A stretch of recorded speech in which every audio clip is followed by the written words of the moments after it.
If you want to outsmart other people, the first person you have to learn to outsmart is yourself. That sounds simple, but it is where most people fail. They think power means knowing how to manipulate others, how to win arguments, or how to stay one step ahead.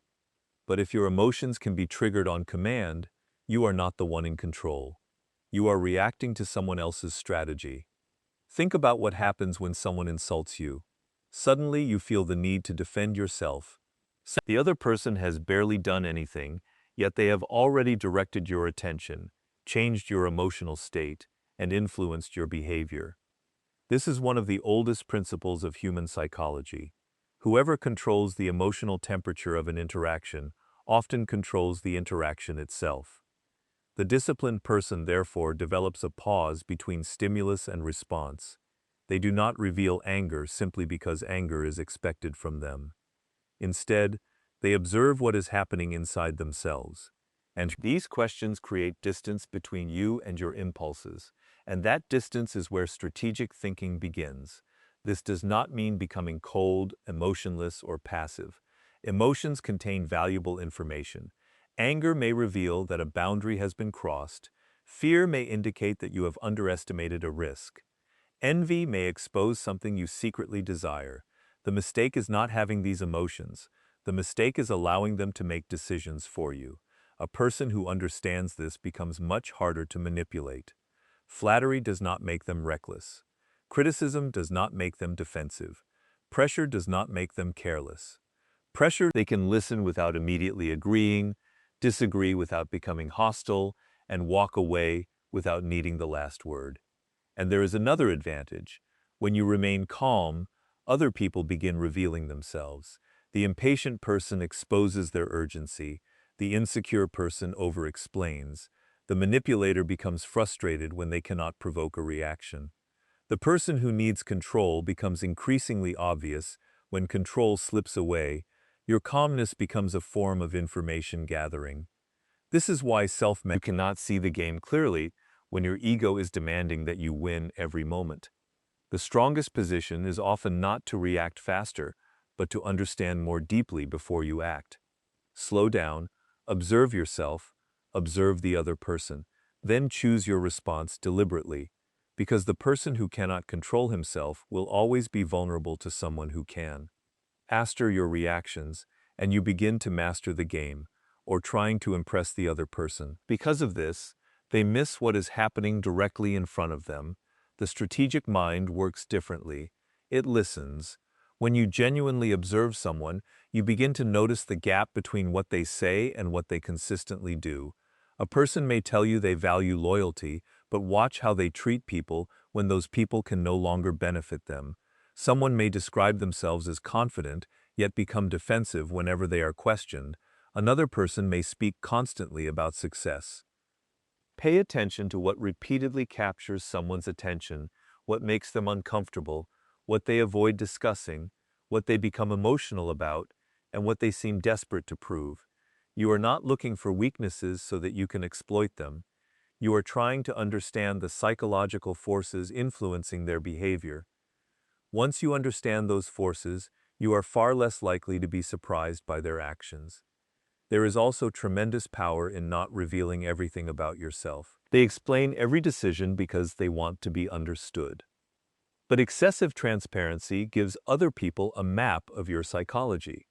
They learn what you fear, what you desire, what you need from them, and what they can use to influence you.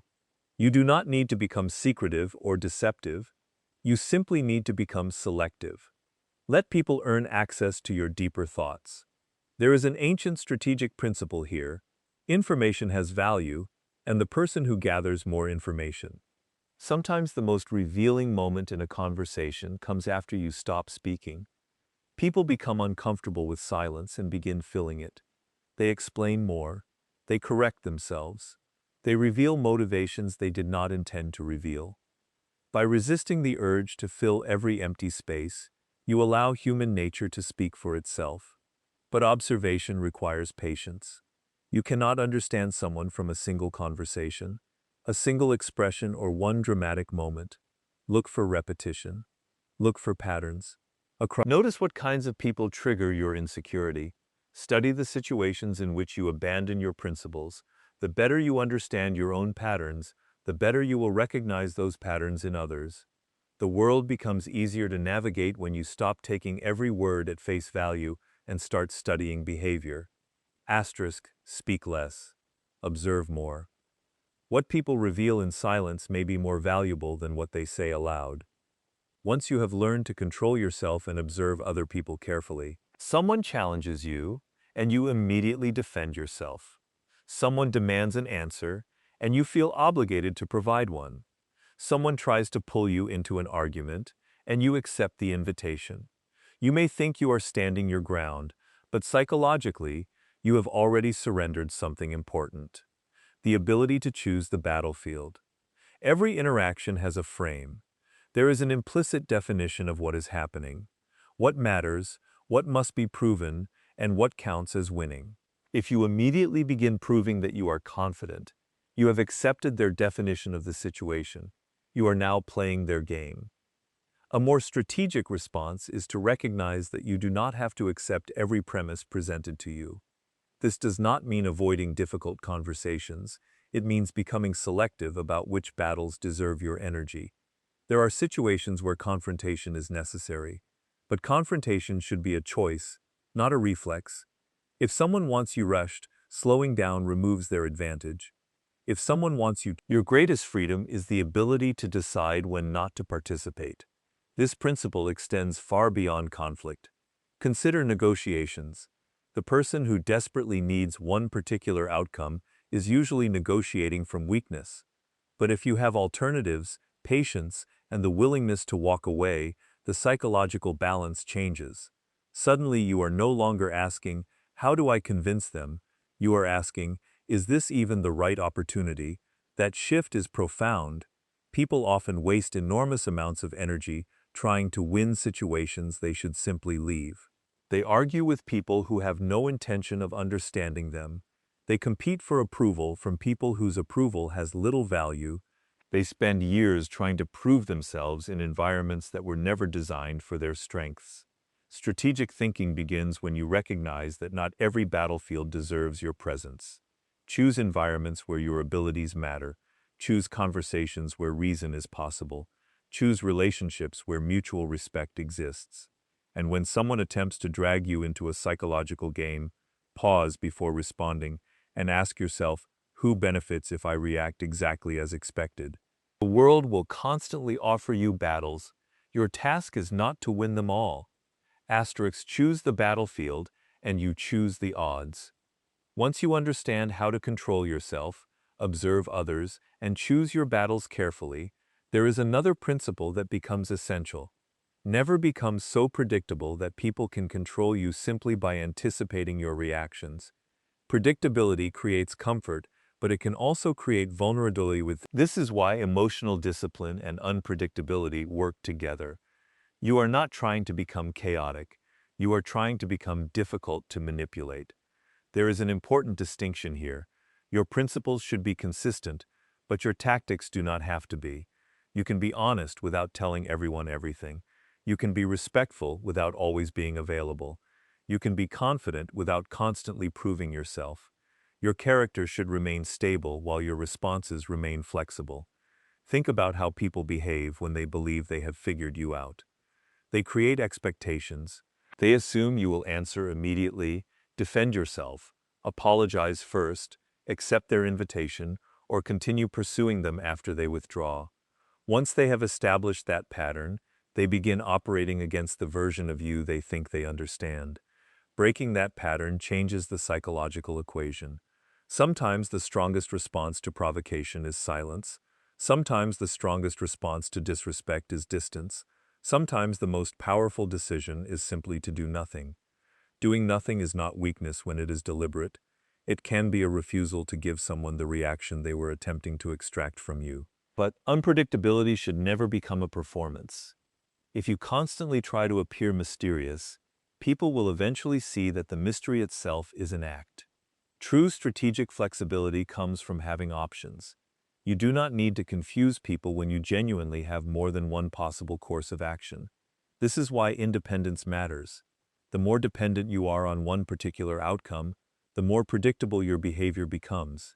If you desperately need to win an argument, you will continue arguing long after the conversation has stopped being useful. Freedom creates flexibility, and there is a deeper philosophical lesson here.